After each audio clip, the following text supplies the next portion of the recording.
Hey everybody, Mack and I are excited to see you back. This is our second live video that we wanted to do. So look, We're learning. We are 100% more live videos than we did yesterday. Yeah, we got our own little logo up there today, Ria. You making it happen. Well, you put me to work. And we got high quality HD.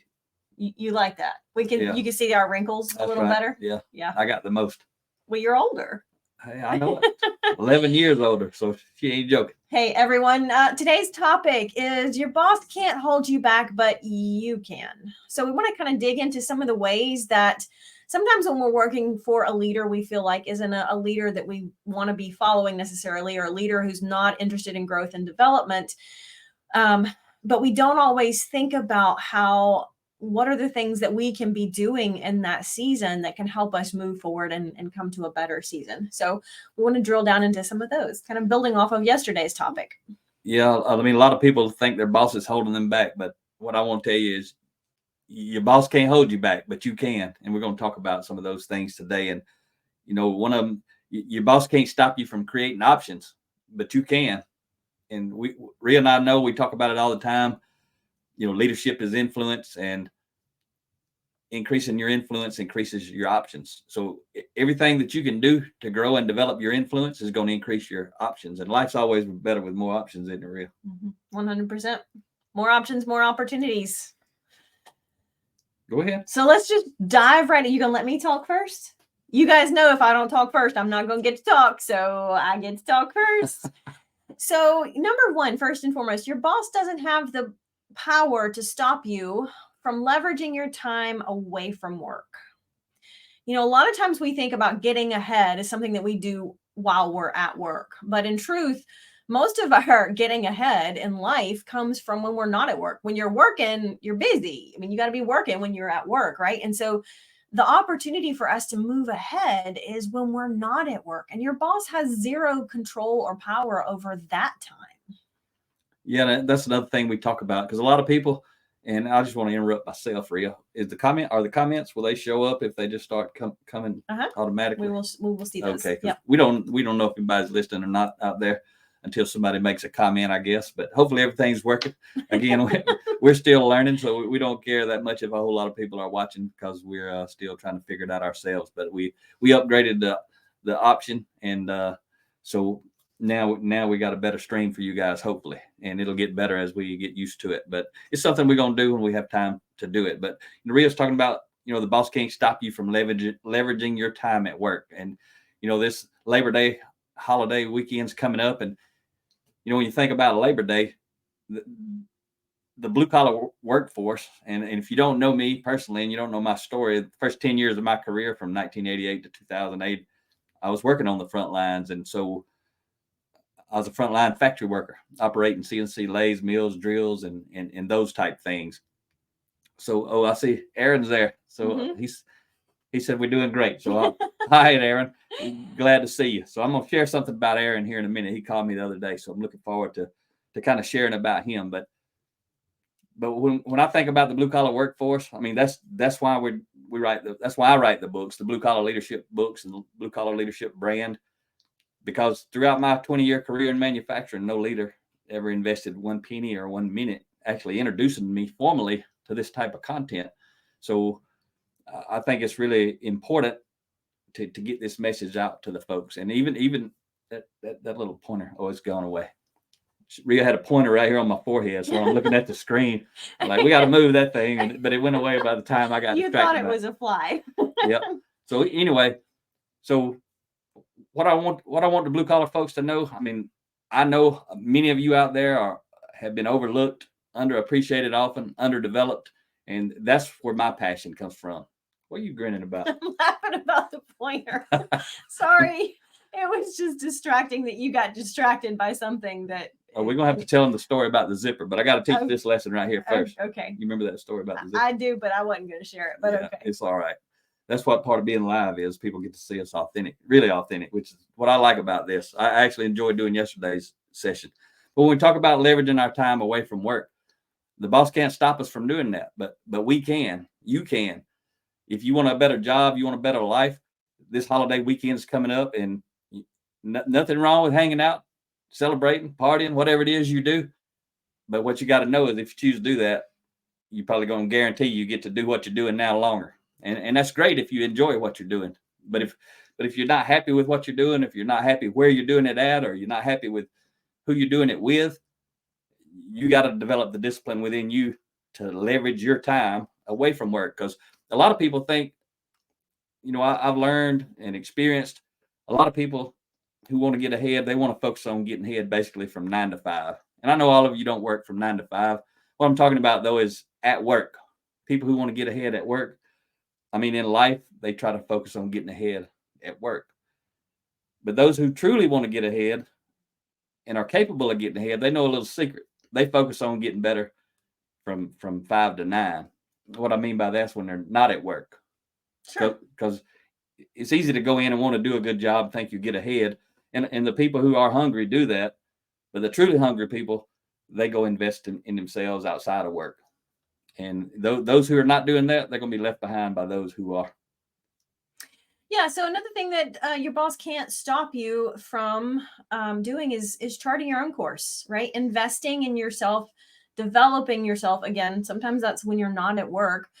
Developing your competency. That might look like getting a certification or a degree or something practical on the competency side that's going to help you move forward, right? Learning a new skill. Anything that makes us more valuable is going to help us add more value to other people. And that increases our influence, increases our options. Yep. Another thing a leader can't do is they can't stop you from developing your character. Most organizations don't even focus on character development.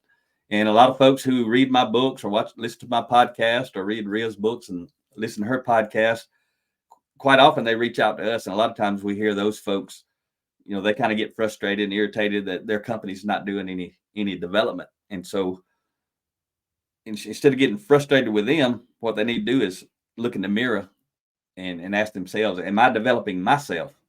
Don't get mad at the boss for what you're not doing yourself, right? Mm-hmm. So if you focus on developing your own self, your character, again, because most companies don't do that. And we always talk about, Ria and I talk about our character is either going to maximize or minimize our competency. So that's a key component that you can focus on, because the boss can't stop you. The boss can't stop you from having a good life, but you can. The boss can't stop you from having a better life at home, but you can. The boss can't stop you from having a better life at work, but you can. And if you got a bad boss, you really, really need to understand this. And also, I would say, I've got a podcast, episode 316, where I actually talk about this for about 30 minutes. And so if you like the few nuggets we're sharing with you today, that's all this is meant to be, is just a short sharing of a few nuggets just to raise your awareness, provoke some thought. Mm-hmm. Go check out podcast episode 316. Blue Collar Leadership is the name of the podcast. So just a comment from Carlos Cody says, agreed. I think that says you're talking about the boss can't hold you back, but you can. So you had a story. You started off by saying you had a story you wanted to share about Aaron. Yeah, and we got to share the story about the zipper, since I mentioned that. Well, you better get talking. We're gonna try not to go over 15 minutes, baby, but it might be a little longer. They don't have to listen if they don't want to, right, Ria? Okay. So this book right here, Blue Collar Leadership and Supervision, Unleash Your Team's Potential. It's one of my Blue Collar Leadership series books. You see, it's kind of thin, 30 chapters, 3 pages each. But a gentleman, he shared a post a while ago, a comment a moment ago, and I texted him before I got on here live and asked him if I could share his name, because he called me, I don't know, 5-6 months ago, and he's actually a towboat captain. I think he lives in Austin, but he operates up and down the Mississippi River, if I remember right.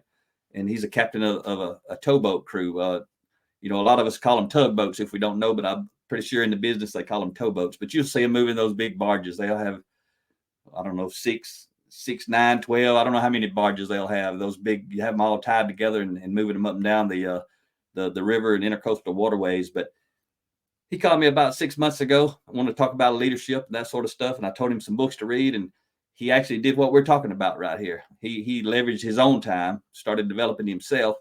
But he called Ria and I the other day. We were on the road, and he called and talked to us for a little bit. And he was talking about the results he's getting from reading these books. And not just this book, I don't think, but I know he's read this one. This is one he was talking about primarily. And what he was saying was he was getting insane results. He said insane many times while he was telling me about this, but it's powerful. But he said he had never seen a crew work together and operate the way his crew's operating today. And he's been doing this 20 years, even his own crews in the past.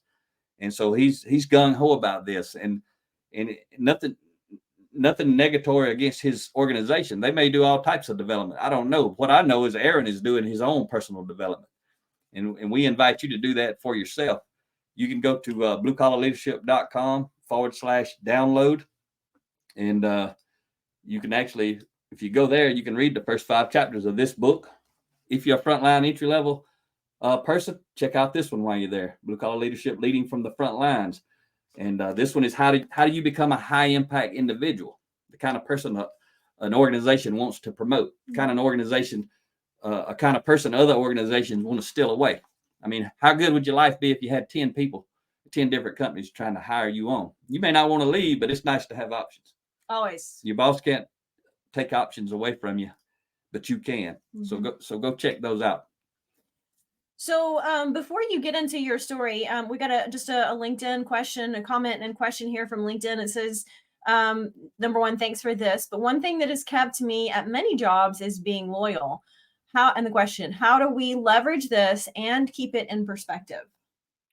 Yeah, so there's nothing wrong with loyalty. I mean, that builds a lot of trust with leaders, right? Absolutely. So the one way to leverage it is if you're doing above and beyond, like, another thing I say, your boss doesn't have the power to stop you from doing more than is required. The boss doesn't have the power to stop you from doing things better than required. The boss doesn't have the power to stop you from doing things sooner than required.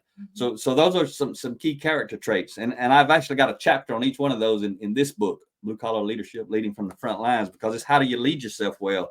And this book also, regardless of whether you're a frontline entry level person or someone who's has a formal authority position, this book right here teaches you how to lead yourself well in spite of the boss that you work for. Good or bad boss, doesn't matter, or indifferent or neutral boss. So how you leverage this, when you start learning this in an organization that doesn't teach it formally, I mean, that's a huge maximizer for you, because you're going to start to stand out. And I have people who, reach out to me who study my content, and they work in organizations where they're not teaching this type of content. So it doesn't take them long before they start standing out, because they have a greater awareness about human interaction and the psychology of influence and that sort of thing. So that's how you actually leverage this type of content if you want to stay where you're at. Nothing wrong with staying where you're at, but some people are complaining because of where they're at, but they won't leave. They don't have the courage to leave. Mm-hmm. So the boss doesn't have the power to stop you from leaving, but you do. Yeah, and just adding on to that, kind of that perspective, like you say, is really critical, right? The balance. And I kind of tagging on to what you're saying, one of the things I like to think about is when you can't be 100% on the team, right? And then to me, that's a sign that says, okay, it's time to start looking for the next opportunity. Yep. I see Carlos Cody posting out there. He's a student of a lot of my content. I've been mentoring Carlos for a while, and he's living this stuff. Go check him out on LinkedIn. He's putting out videos. He's got newsletters. Ria and I both have newsletters. If you're hungry, there's plenty of free stuff. I talk about my books. You don't have to buy my books, though. We've got podcasts that are free. You go to that download link, you can read hundreds of pages for free from all these different books. You don't have to buy the book. We ain't trying to sell you the book, but we're trying to make you aware that it's out there. Mm-hmm. Books changed my life. And so Carlos is someone who's getting tremendous results, and he's been growing and going by applying this in his own career. Yeah. And a lot of times I don't know how much his organizations, he's worked at several different organizations since I've been mentoring him. I don't know what they've been doing for him, but I know what he's been doing for him. He's been making it happen. And that's what we're on here today. Is we're inviting you, whoever you may be, wherever you may be. The boss can't hold you back, but you can. And I want to help you unleash your potential. So tell them that quick story about. I have to tell them the zipper story. About the zipper story, and then we'll leave them alone so they can go have their weekend. So one of the things that is wonderful about Mack is that he's very authentic. But sometimes I don't know. Sometimes he's more authentic than maybe I would be in certain situations. So a couple of years back, we were speaking at a kind of like a hotel conference room. So it wasn't like we were on a big stage. It was kind of like a floor or maybe a small stage, and then round tables in front of us. And the thermostat had either gotten too hot or too cold. So at some point, Mac was kind of speaking and teaching. It was like a 4-hour workshop. So at some point, I step away and let him keep teaching, and then I slip around to the back to adjust the thermostat up or down, and I don't remember which. And when I walked back there, someone jumped up and they grabbed me and they said, "Hey, can you just tell him his zipper is undone?" And so I thought, well, immediately I want to be like discreet about this, right? Because I don't know. That just seems to me like something that you'd want to take care of discreetly, right? So anyway, so I walked back up to the front of the stage, and on my notes, I wrote down a short note to Mac. "Hey, check your zipper." And it takes a couple of minutes before I get an opportunity to kind of slide over there and share the note with him discreetly. Like, I'm going to be wife of the year for helping him solve this problem without being embarrassed or anything like that. And so I turned to Mac and I shared with him the note, and he says, I looked at the note, it said my zipper was down. And I just told everybody I had to pause for a moment. Ria had just shared some valuable information with me, and she told me my zipper was down. So I need to pause for a moment, reach down and zip it up and carry on about my business. But I turned it into a lesson and talked about being transparent and being vulnerable and just being a real person. Because what I knew was she handed me that note. Other people already knew about it. So if I tried to kind of hide it or excuse myself, anybody who knew that, they was already going to be laughing. They was going to be talking about me at break. So I took that sword out of their hand so they couldn't stab me with it later, so to speak. But who cares? Everybody knew. Zip it up. But I do wear black underwear now. So see, that might be TMI. That might be. Well, it makes it not so obvious. But I'll tell you what happened that day is I know I was wearing dress pants at that event, and so these dress pants, they normally blue jeans, you got a button and a zipper. You got two things to do. But these dress pants, you got a button on the inside, you got a little clip on the inside, and then there's another button, and then there's a zipper. So you got 4 things to do. So I forgot one of them, Ria. Well, you forgot the important one. Hey, I got to say something while we're talking about this, and people don't have to keep watching if it's too long, but I think it was the talk we had the other day. I can't remember if it was a talk or a post, but I saw it on LinkedIn. I just want to share it with people because it just subconsciously dropped in my mind. But someone made a comment on one of my posts, and I don't really know if it's true or not. I didn't take time to do the research, but they were saying they were living in a country where the unemployment was 50%. And they were saying some of the things that I talked about, didn't necessarily apply. It sounds great when I talk about it, about being proactive and being responsible and getting a job. But they were saying they had 50% unemployment, so it doesn't really apply in their case. Mm-hmm. But I can promise you, if you're the kind of person that I talk about and I write about, if you're working somewhere where there's 50% unemployment nationally, you're going to have a job. 50% of the people may not have a job, but you're going to have a job, and anybody like you is going to have a job.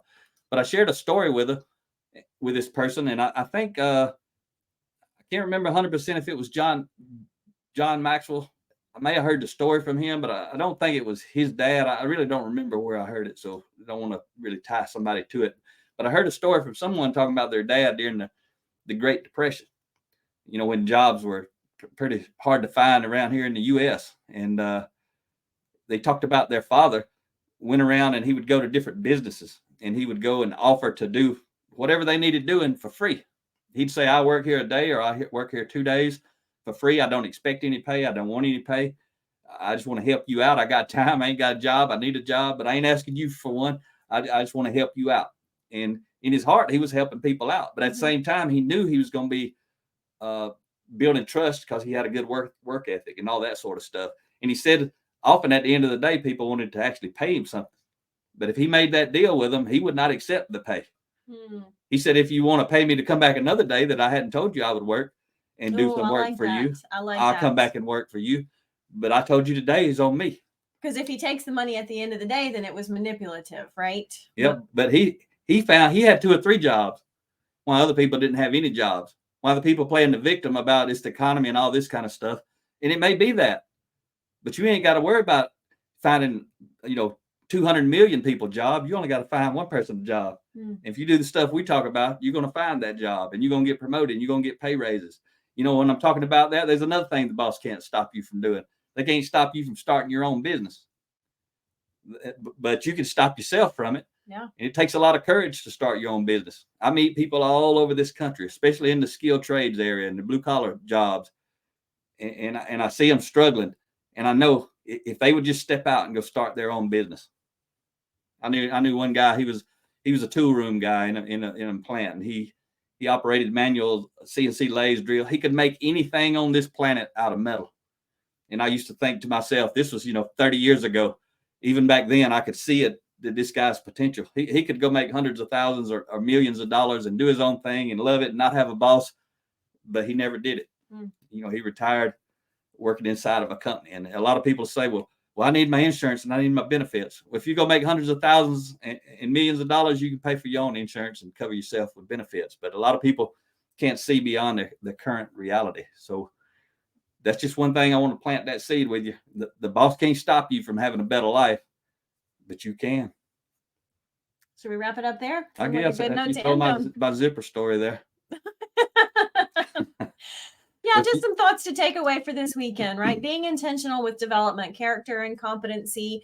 Be intentional with moving forward in the direction that helps us grow, right? Because that's really what it comes down to. If you feel like the boss is holding you back, then it's time to start thinking about what you can control rather than worrying about what you can't do. Well, if you feel like the boss is holding you back, that's your first problem right there. You're trying to blame somebody else. There ain't nobody else holding you back. Whatever you thinking the boss is doing, the boss ain't doing it. Because the only reason the boss can do anything to you is you're allowing them to do it in the first place. I got to tell another story, Ria. All right, last story, and then I tell people I married you for your name. I know. Because you got a lot of stories. We keep doing these things. I'm going to have to kick you out because you always want to move in my office. Yeah, she always wants to stop. We got to stop. I just want to keep going. You told him 15 minutes and wrap it up. Well, that was 50. We're going to do 15 more. That's a bonus. That's over-delivered. Look, the boss can't stop you from over-delivering, but you can, and I'm going to keep over-delivering today. Hurry up. So somebody asked me one time, they was actually a young person working a frontline entry-level blue-collar job, and I was talking leadership stuff to them, and they got to know me, and they heard me talking about all this, and they said, you need to come to my dad's company. I said, why is that? They said, no, because they treat the people like crap. They treat my dad like crap. He said, you need to come help them out. I said, you want to know? I said, why do they treat your dad like crap? He said, I really don't know. He said, I said, do you want to know? He said, yeah. I said, this is why. I said, you might not like it, but I want to tell you some truth. And leadership truth is kind of like a surgeon's scalpel. It might hurt, it might sting, but it's meant to help. I said, the reason that they treat your dad like crap is because your dad walks in there every day and allows it to happen. Because he don't have options in life, or he don't want to exercise those options. And he don't have to leave, but if he don't like them treating him like crap, he probably don't like being there. He probably don't have options. He may waste his time, from 9 to 5 when he's off of work, or from 5 to 9 when he's off of work. And on the weekends, his dad may have just hung out, party like I used to do. I'm better now. I don't waste my time like that, but I did it for a lot of years. And all those years, I was barely growing and barely moving up the ladder. But when I got focused, and I stopped doing a bunch of the dumb things I was doing and stopped wasting my time, started investing my time, my life started to get better at home and also professionally. So nobody at work can treat somebody who don't work there bad. And the only reason I told that young man, I said, the only reason that bad leader, that low impact leader is able to have a job is because people like your dad walk in there every day and go to work. I said, if your dad would develop himself and quit, the next person he treated like that would quit. These bad leaders wouldn't have anybody to lead.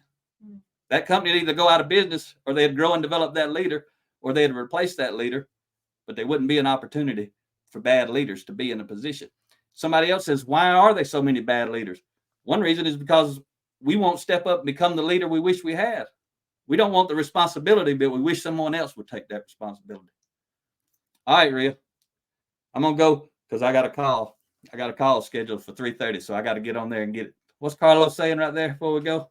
He's just last comment. I think Carlos says one book is a small investment for one to change their life. If you just read one of Mack's books and apply the principles, your life will improve, not only at work, but your marriage, relationships, and everything around you. The principles absolutely work. And thank you, Carlos. Carlos is a general manager of a warehouse shipping type facility. He used to work at Amazon. He's different places now, but he's been at several places, got a lot of experience. He's one of these high impact leaders I talk about. I've been mentoring him for 4 or 5 years. Reach out to him on LinkedIn, get to know him. I'm sure he'll talk to you. He'll help you.